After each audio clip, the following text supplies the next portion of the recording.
말씀의 제목이 신앙인의 삶입니다. 신앙이라는 것은요, 신뢰하고 복종하는 것이라는 정의를 가지고 있습니다. 신뢰하고 복종하는 것. 그렇다면 신앙인이라는 것은 신뢰하고 복종하는 사람이라는 뜻일 것입니다. 신앙인, 신뢰하고 복종하는 사람. 그러면 무엇을 신뢰하고 무엇을 복종하는 것인가? 그것은 너무도 명확하죠. 하나님의 뜻, 그것을 믿고 또 신뢰하는 것이고, 하나님의 말씀을 또한 믿고 신뢰하는 것이며, 또 그 하나님의 뜻과 하나님의 말씀을 복종하는 것일 것입니다. 이것을 신앙인이라고 말합니다. 그렇다면 신앙인의 삶은 어떤가? 이 믿고 복종하는 생활을 해야 하는 그 모습은 어떤가? 오늘 우리가 함께 좀 보려고 합니다. 모든 사람은 다 안정된 삶을 원합니다. 안정된 삶이란 안정된 자리, 안정된 직장, 안정된 일을 의미합니다. 많은 사람들이 불안한 삶을 타개하기 위해서 하나님을 찾고 있습니다. 특별히 지금은 더 그렇죠. 경제적으로 힘들고 어렵고 삶의 전반적인 부분들이 어려운 가운데 있을수록 더 많이 하나님을 찾습니다. 한국교회가 70년부터 90년 후반까지 전 세계에서 유례가 없을 정도로 폭발적인 성장을 이룰 수 있었던 비결은 어려운 경제 사정도 한몫했습니다. 그것은 연구 결과에도 드러나 있습니다. 가난하고 어려운 동네일수록 하나님의 교회가 많습니다. 가난하고 어려운 동네에 교회가 왜 그렇게 많은가? 가난하고 어려운 사람들일수록 교회에 나오는 성향이 더 높기 때문에 그렇습니다. 많은 사람들이 불안하고 어려운 상황을 타개하기 위해서 하나님을 찾고 그 하나님의 은혜를 구합니다. 30년 전에도 가장 큰 기도의 제목은 부자가 되게 해달라는 것이었습니다. 20년 전에도 아마 지금도 부자가 되게 해달라는 기도가 가장 많이 그리고 가장 보편적인 기도일 것입니다. 그럴 때마다 하나님은 당신을 찾는 그 신앙인들을 쉴만한 물가로 인도해 주셨고 사랑과 자비를 베푸셔서 푸른 초장으로 인도해 주셨습니다. 그러기에 지금까지 우리가 살아 함께 신앙생활을 하고 있는 것일 것입니다. 어려운 현실의 문제를 해결해 주시고 그 고비를 넘어갈 수 있도록 은혜를 주시는 하나님. 우리가 하나님 앞에 원하는 것은 건강해지고 출세도 좀 하고 또 잘 먹고 잘 살고 남부럽지 않은 그러한 행복한 삶을 영위하는 것일 것입니다. 너무나 중요하고 귀한 것이며 그 기도와 그 바람은 또한 하나님께서 당신의 백성들에게 주시고자 하는 것임에 분명합니다. 성경은 또 그것들을 열심으로 구하라 말씀하고 있습니다. 그런데 신앙인의 삶에서 이것들을 구함과 함께 한 걸음 더 나아가야 하는 것이 있습니다. 우리가 구하는 그것보다 그것을 누리면서 한 걸음 더 나아가야 하는 삶이 있다라고 성경은 우리에게 말씀합니다. 하나님을 믿으면 하나님은 당신을 믿고 의지하는 신앙인, 즉 하나님의 백성이며 하나님의 자녀인 우리들에게 성경에서 약속해 놓으신 많은 은혜와 복을 주시겠다 분명 약속하셨습니다. 그것은 어떤 이들에게는 건강일 수 있고 어떤 이들에게는 물질의 풍요일 수도 있고 어떤 이들에게는 승진이나 합격이나 성공일 수도 있습니다. 그것들을 구하고 찾고 또한 간절히 소망하면 하나님께서는 그것들이 있어야 할 것을 아시기 때문에 주시겠다 말씀하셨습니다. 그것들을 붙드는 것은 너무 중요합니다. 그러나 하나님이 그것들과 함께 한 걸음 더 나아가 우리에게 원하시는 것이 있습니다. 최종 목표가 그것이 아니고 한 걸음 더 나아가라 말씀하시는 것이 있다라는 것입니다. 우리의 생각에 이제 좀 살만하다. 사는 꼴도 괜찮고 수입도 괜찮고 이만하면 지위도 좀 적당하고 공부도 할 만큼 했고 할 일도 만족스럽다. 이러한 삶이 그냥 영원토록 제발 흐트러뜨리지 않고 지속되었으면 좋겠다라고 느낄 수도 있다라는 것입니다. 우리가 원하고 기도하는 것들이 다 이루어졌을 때 그 상태가 유지되었으면 좋겠다고 생각하는 삶의 순간도 있을 것입니다. 그런데 문제는 그 순간에서 하나님이 한 발 더 나아가기를 원하신다라는 것이죠. 하나님이 당신의 백성들에게 주시고자 하는 궁극적인 것, 그것이 무엇인가? 우리는 오늘 아브라함을 통해서 좀 보려고 합니다. 구체적으로 표현하면 모든 삶의 상황 속에서 하나님의 존재를 알고 사느냐, 잊고 사느냐, 모든 삶의 현실 속에서 하나님의 말씀에 순종하고 사느냐, 불순종하며 사느냐, 모든 삶의 구조 속에서 하나님과 맺은 그 끈을 가지고 사느냐, 끊고 사느냐, 우리의 신앙 여정에서 자신의 만족이 목적인가, 하나님의 뜻 가운데 목표해 주신 그것이 우리의 목적인가를 보는 것입니다. 믿음이 성숙되어 하나님을 두려워하며 공경하고 살아가는 것이 주님의 뜻이건만 우리는 그 안에서 눈에 보이고 내가 누리는 세상적 만족에만 차 있는 것은 아닌가 돌아보고 생각해 보려고 합니다. 오늘 우리가 함께 볼 사람은 아브람입니다. 아브라함은 창세기 11장에서부터 등장하는 사람입니다. 바벨탑의 사건이 있고 그 사건 기록 후에 셈족의 후손의 족보가 나옵니다. 그러면서 아브라함이 등장하기 시작합니다. 12장에서 하나님이 아브라함에게 이렇게 말씀하십니다. 너는 너의 본토 친척 아비 집을 떠나 내가 지시할 땅으로 가라. 내가 너로 큰 민족을 이루고 내게 복을 주어 내 이름을 장대케 하리니 너는 복의 근원이 될지라. 이때의 아브라함의 나이가 75세입니다. 지금도 75세는 적은 나이가 아닙니다. 그럼 이 당시는 75세가 적은 나이였을까요? 그렇지 않습니다. 우리의 기준과 우리의 생각대로라면 이제 75세는 안정적인 노후를 보내야 하는 나이입니다. 모험을 해서는 안 됩니다. 제가 한 2년 전에 들었던 말이 있습니다. 그것이 기억납니다. 40대에서는 조금 삐끗해도 다시 일어날 수 있다. 그러나 60대에 삐끗하면 일어나지 못한다. 라는 말이었습니다. 너무도 현실적이고 귀담아 들어야 하는 내용이면 분명합니다. 그러나 가만히 보십시오. 하나님께서 75세의 아브라함을 부르십니다. 이제는 안주해야 하고 안정적이어야 하고 어떻게 보면 다른 사람의 공경을 받으면서 평안한 노후를 보내도 시간이 없을 것 같은 그 75세의 아브라함에게 안정을 포기하고 모험을 출발하라 말씀하십니다.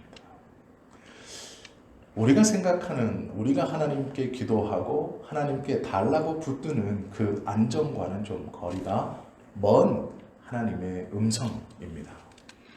75세 그 아브라함에게 친척을 떠나고 고향을 떠나라 라는 말은 쉽게 하는 말이 아니죠. 그러나 놀랍게도 이 75세의 아브라함은 12장에서 그 명령이 떨어지자마자 12장 4절에 보면 하나님의 말씀을 쫓아갔고 라는 기록이 있습니다. 그 말씀을 쫓아서 자신의 본토와 친척과 아비의 집을 떠난 것입니다. 75세까지 살면서 아브라함은 그곳에서 많은 노력을 했을 것입니다. 그의 삶의 75세까지 살아오기는 쉽지 않았을 것입니다. 75세의 삶을 그냥 살아도 쉽지 않습니다. 많은 이야기가 그 삶에 녹아있을 것이고 수많은 굴곡들이 그 75세의 나이의 삶 속에 들어있을 것입니다. 아마 자신의 삶의 이야기를 다른 이에게 이야기해 준다면 재미있게 며칠 밤을 새면서 이야기해 줄 수 있는 그러한 여러 사건들이 그의 삶에 녹아있을 것입니다. 그것을 추억하며 안정적인 삶을 이제 시작해도 늦은 나이에 하나님은 그 모든 것을 포기하고 모험의 길로 걸어가라 말씀하십니다. 갈 바를 정해주지 않고 우선 출발하라 말씀하십니다. 75세의 아브라함은 하나님의 말씀을 품고 갔습니다. 그 말씀이 무엇이냐면 12장 7절입니다. 내가 이 땅을 내 자손에게 주리라. 75세의 아브라함에게 가라. 내가 예비된 땅을 내 자손에게 주리라. 그 말씀을 붙들고 75세의 아브라함은 떠납니다. 대단한 믿음입니다. 그리고 그 말을 들었을 때 아브라함은 기뻤습니다. 이 땅을 나에게 주시겠다. 그 말을 듣고 아브라함은 그 자리에서 기쁨으로 제단을 쌓고 예배를 드렸습니다. 75세에 얻게 되는 땅과 아직 없지만 이제 곧 태어날 후손, 그 약속을 받아 얼마나 기뻤는지 그 이방 땅에서 제단을 쌓고 하나님께 기쁨으로 제사를 드렸습니다. 문제는 그 약속의 땅에 도착했음에도 불구하고 그의 여정은 아직 끝나지 않았다라는 것입니다. 이제 출발입니다. 그에게 첫 번째 시험이 다가오고 있습니다. 그것은 기근입니다. 하나님의 약속을 붙들고 도착했던 그 땅, 하나님께서 너와 내 자손에게 주리라 약속했던 그 땅에 기근이 듭니다. 먹을 것이 없었습니다. 그래서 아브라함은 가족들을 이끌고 남쪽으로 내려가기로 결정합니다. 남쪽은 이집트입니다. 물이 많은 나일강이 있는 지역으로 기근의 문제는 해결되었습니다. 그러나 문제는 약속의 땅에서 만난 첫 번째 시험인 먹고 사는 문제에 공분하면서 그는 실패했습니다. 약속의 땅이라는 말을 분명히 들었음에도 불구하고 그는 그 자리를 떠납니다. 그리고 이집트로 내려갑니다. 그리고 곧 그곳에서 두 번째 시험을 만납니다. 그것은 65세가 된 사례가 너무도 이쁘다라는 것입니다. 나이 65세의 여인, 그 여인이 어떻게 생겼었는지는 모르겠지만 아브라함 스스로 보기에도 너무 이쁘다라고 합니다. 그것이 창세기 11장부터 13절까지의 말입니다. 그리고 애굽 사람이 보기에도 14절과 15절에 보시면 이뻤다라고 기록하고 있습니다. 이것이 두 번째 시험입니다. 65세의 아내를 빼앗길까? 또 그 아내를 빼앗기 위하여 자신의 생명을 해할까 두려웠던 아브라함은 의도적이고 계획적인 거짓말을 합니다. 아내를 불러 너는 나를 오라비라고 하여라. 나는 너를 누이라고 하겠다 라고 말합니다. 이것이 두 번째 시험이었습니다. 아브라함은 첫 번째 시험에서도 실패했고 두 번째 시험도 통과하지 못했습니다. 창세기 13장에 보면 세 번째 시험이 등장합니다. 어느덧 시간이 흘러 다시 가나안으로 돌아왔습니다. 그리고 열심히 살아 큰 거부가 되기 시작했습니다. 그때 자신의 종들과 조카 롯의 종들 사이에 다툼이 잦았습니다. 그것은 많은 염소와 양떼들로 인하여 목초지가 부족했기 때문에 일어난 일입니다. 이것이 세 번째 시험입니다. 재산 때문에 생긴 가족 간의 갈등이죠. 앞의 시험을 2번이나 떨어진 아브라함이 이때는 용케도 통과합니다. 그는 결단합니다. 롯을 불러 말하죠. 우리가 서로 한 가족이며 친척이지 않냐. 이것으로 다투지 말자. 우리 앞에는 넓은 땅이 있으니 네가 먼저 갈 곳을 정하라. 그러면 나는 반대쪽으로 가겠다. 그리하여 아브라함은 조카 롯에게 선택권을 주고 서로 다른 땅으로 향합니다. 세 번째 시험에서 그는 겨우 조그만의 성숙을 이루었습니다. 그러나 그에게 창세기 16장에서 하나님이 이 시험을 통과하고 마음을 놓고 있을 때 창세기 16장에 또 다른 시험이 다가옵니다. 고향을 떠난 지 10년 만입니다. 75세에 떠났던 그 고향, 그 모험의 길에서 이제 10년 만에 85세가 된 아브라함에게 네 번째 시험이 다가옵니다. 그것은 아내의 건의였습니다. 우리가 이제 나이가 너무 많지 않습니까? 우리는 정상적인 부부관계로 아이를 가질 수 없을 것 같습니다. 그러니 관례대로 저희의 몸종을 통하여 아이를 낳으십시다. 그러면 그 아이는 우리의 정상적인 후계자가 될 것입니다. 우리가 이제 85세입니다. 나이는 먹을 만큼 먹었습니다. 아브라함은 고민하기 시작했고 그 아내의 건의대로 몸종인 하갈과 동침하여 이스마엘을 낳습니다. 이것이 네 번째 시험입니다. 그리고 이 네 번째 시험을 통해서 아브라함은 깨닫습니다. 실패는 실패로 끝나는 것이 아니라 그 실패의 결과가 계속해서 자신을 괴롭게 한다는 것을 이 네 번째 시험에 실패하면서 알게 되었습니다. 하나님의 말씀을 신뢰하지 못하고 인간적인 방법으로 그것을 이루려 했던 아브라함의 가정은 그 뒤로 계속 불화를 겪습니다.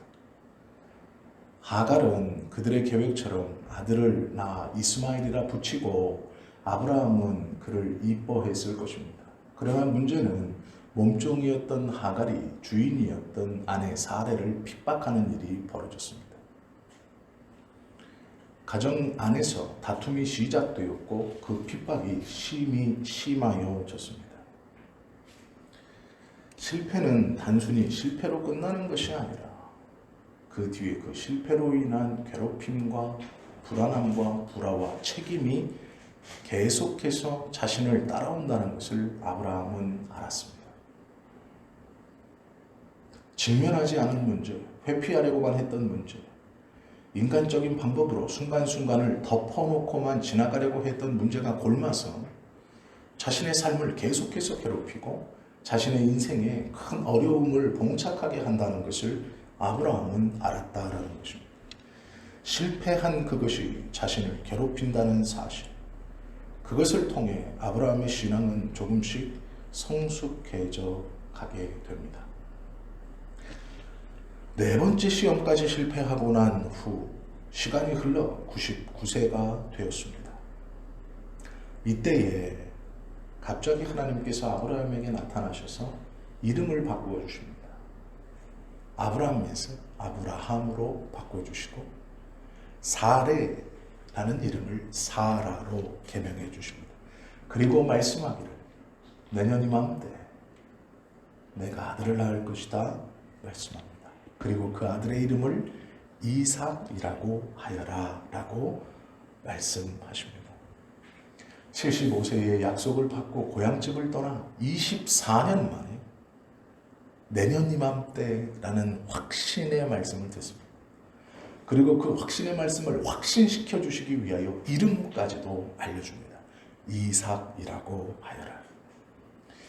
24년 만에 확실한 주님의 말씀이 떨어졌습니다.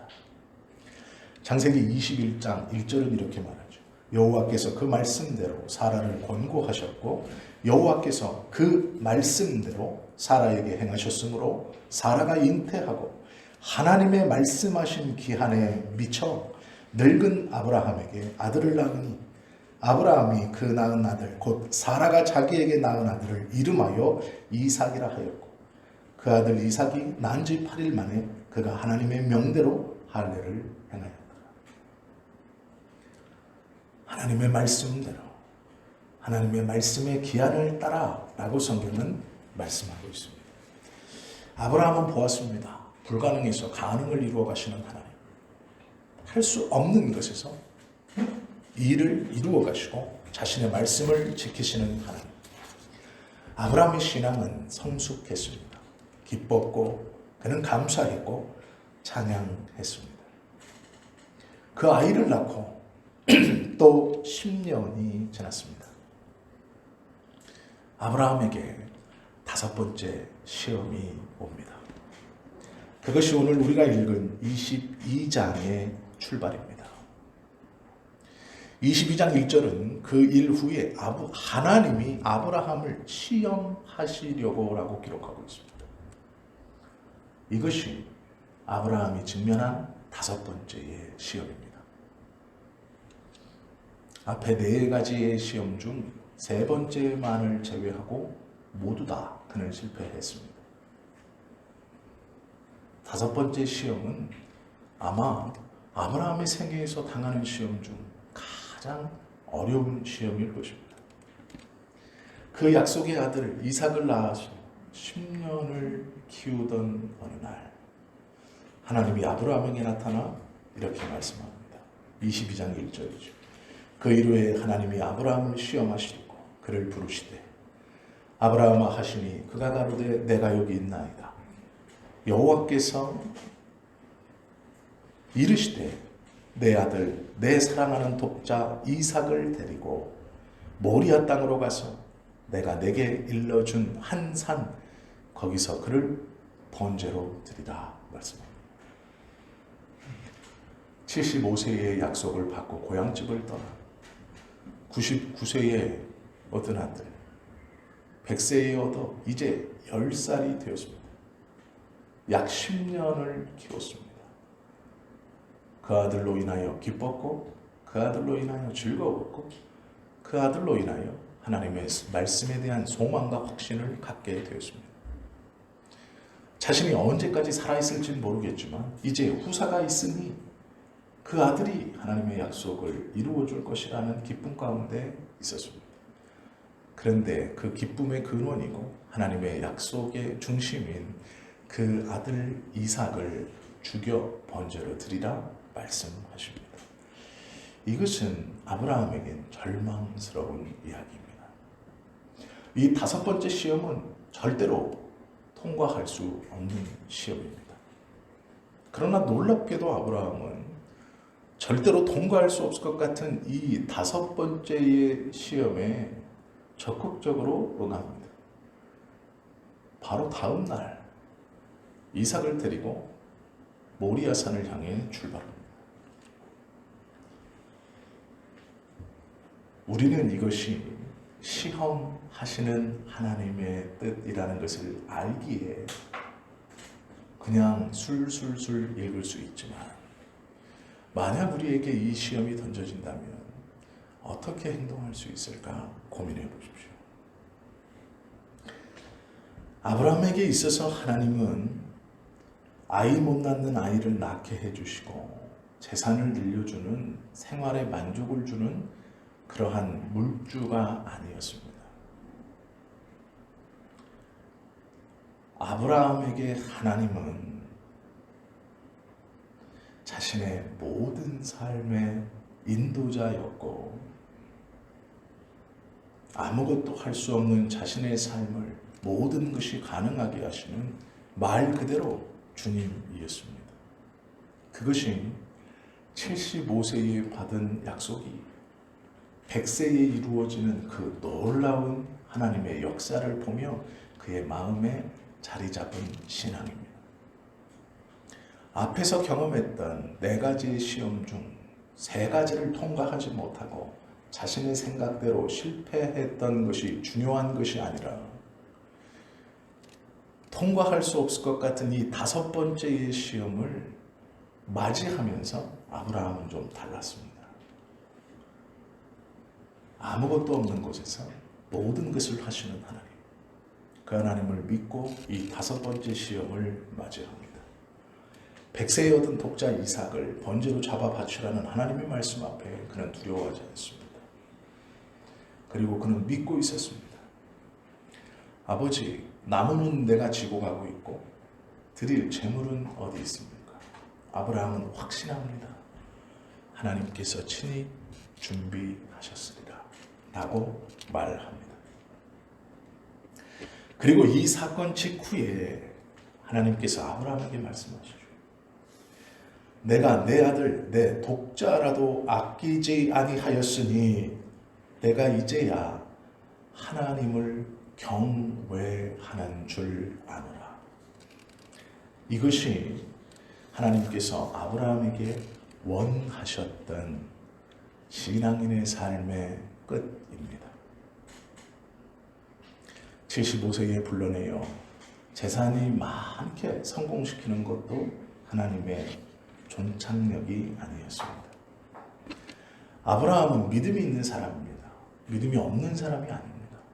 하나님의 말씀을 믿고 75세에 고향을 떠난다는 것은 작은 믿음이 아닙니다. 그럼에도 그는 여러 시험에서 떨어집니다. 사전 1승 3패.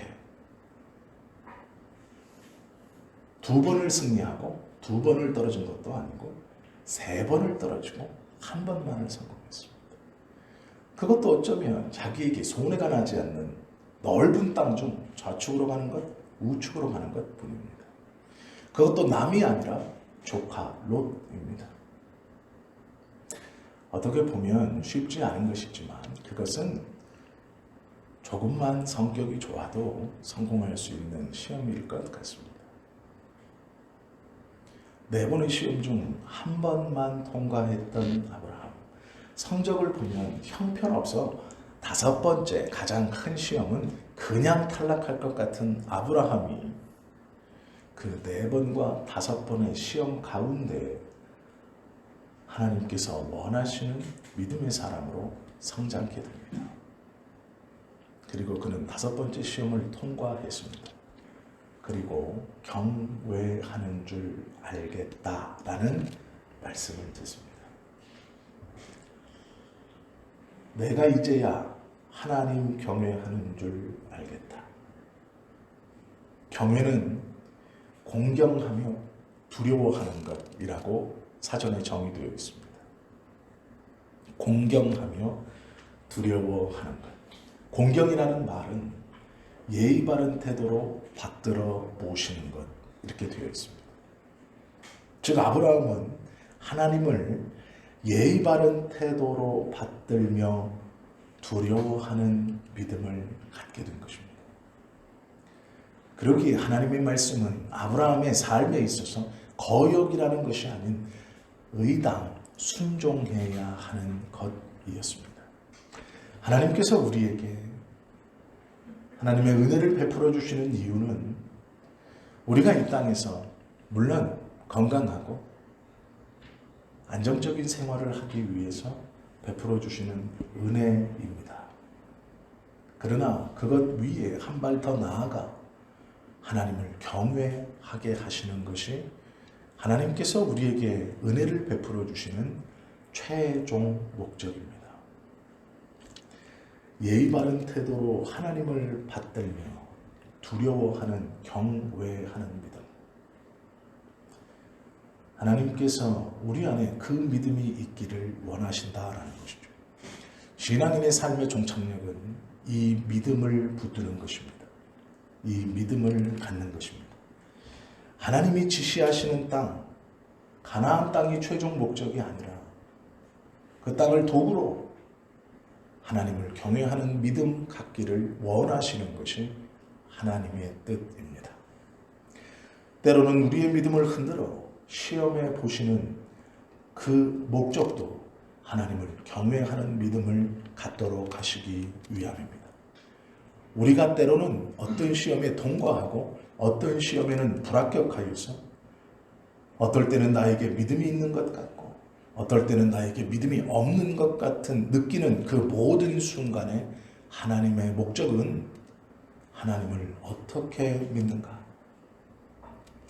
그냥 아브라함처럼 내가 믿습니다 라는 것이 아니라 하나님 앞에 경외하는 믿음을 보이기 위해 우리의 성장을 위해 그렇게 하신다라는 것이죠.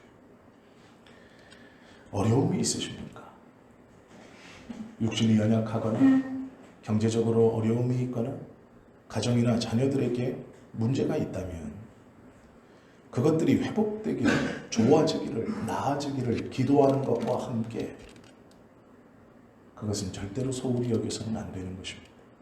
그러나 그것과 함께 하나님, 나의 믿음이 하나님을 경외하는 믿음, 주님을 공경하고 두려워하는, 그리하여 주님의 말씀에 순종할 수 있는 신앙인의 삶의 자리로 나아가고 성장하게 되기를 원합니다라고 기도해야 하는 것입니다. 그것이 하나님께서 원하시는 신앙인의 삶의 모습입니다. 아브라함은 그의 삶에서 5가지 시험을 당했습니다. 그 시험에 보기 좋게 모두 다 믿음의 사람으로 합격되지 못했습니다. 그러나 하나님께서 믿음의 조상으로 삼으시고 믿음의 본으로 삼아주신 이유는 아브라함의 믿음이 조금씩 성숙하고 성장하여서 결국 그의 마지막의 고백은 하나님의 입으로 내가 나를 경외하는 줄 알겠다. 즉 그의 믿음이 하나님 앞에 인정받았기 때문입니다. 우리도 아직 늦지 않았습니다. 우리에게도 하나님은 아직도 원하고 계십니다. 네가 기도하는 것을 내가 알고 있다. 그러나 그것과 함께 나를 경외하는, 공경하고 두려워하는 그 믿음이 너 안에 자리 잡고 그리하여 나의 뜻에 순종하는 이 세상의 모든 것이 아니라 나의 모든 것에 순종하는 신앙인의 삶으로 성숙되고 나아가기를 원하는 것이 하나님의 뜻입니다.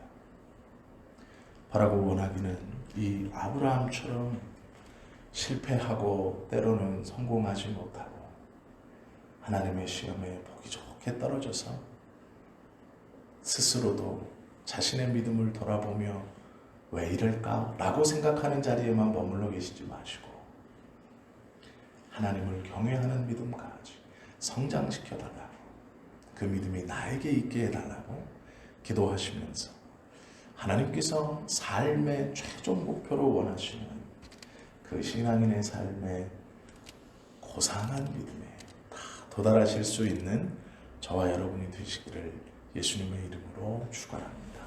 기도하겠습니다.